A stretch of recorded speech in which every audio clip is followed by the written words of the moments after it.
जो लोग हमारी नाजिल की हुई रोशन तालीमात और हदायत को छिपाते हैं, दरा हाल ये कि हम उन्हें सब इंसानों की रहनुमाई के लिए अपनी किताब में बयान कर चुके हैं। यकीन जानो कि अल्लाह भी उन पर लानत करता है और तमाम लानत करने वाले भी उन पर लानत भेजते हैं। अलबत्ता जो इस रविश से बाज आ जाएं और अपने तर्ज अमल की इस्लाह कर लें और जो कुछ छुपाते थे उसे बयान करने लगे, उनको मैं मुआफ़ कर दूंगा।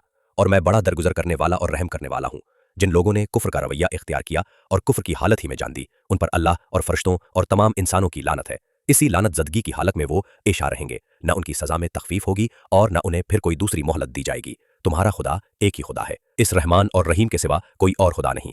इस हकीकत को पहचानने के लिए अगर कोई निशानी और अलामत दरकार है तो जो लोग अकल से काम लेते हैं उनके लिए आसमानों और ज़मीन की साख्त में रात और दिन के पैहम एक दूसरे के बाद आने में, उन कश्तियों में जो इंसान के नफ़े की चीज़ें लिए हुए दरियाओं और समंदरों में चलती फिरती हैं, बारिश के इस पानी में जिसे अल्लाह ऊपर से बरसाता है, फिर इसके ज़रिए से ज़मीन को ज़िंदगी बख्शता है और अपने इसी इंतज़ाम की बदौलत ज़मीन में हर किस्म की जानदार मखलूक को फैलाता है। हवाओं की गर्दिश में और इन बादलों में जो आसमान और ज़मीन के दरमियान ताबे फरमान बनाकर रखे गए हैं, बेशुमार निशानियाँ हैं। मगर वहदत खुदाविंदी पर दिलालत करने वाले उन खुले खुले आसार के होते हुए भी कुछ लोग ऐसे हैं जो अल्लाह के सिवा दूसरों को इसका हमसर और मद्दे मुकाबिल बनाते हैं और उनके ऐसे गर्विदा हैं जैसी अल्लाह के साथ गर्विदगी होनी चाहिए। हालांकि ईमान रखने वाले लोग सबसे बढ़कर अल्लाह को महबूब रखते हैं।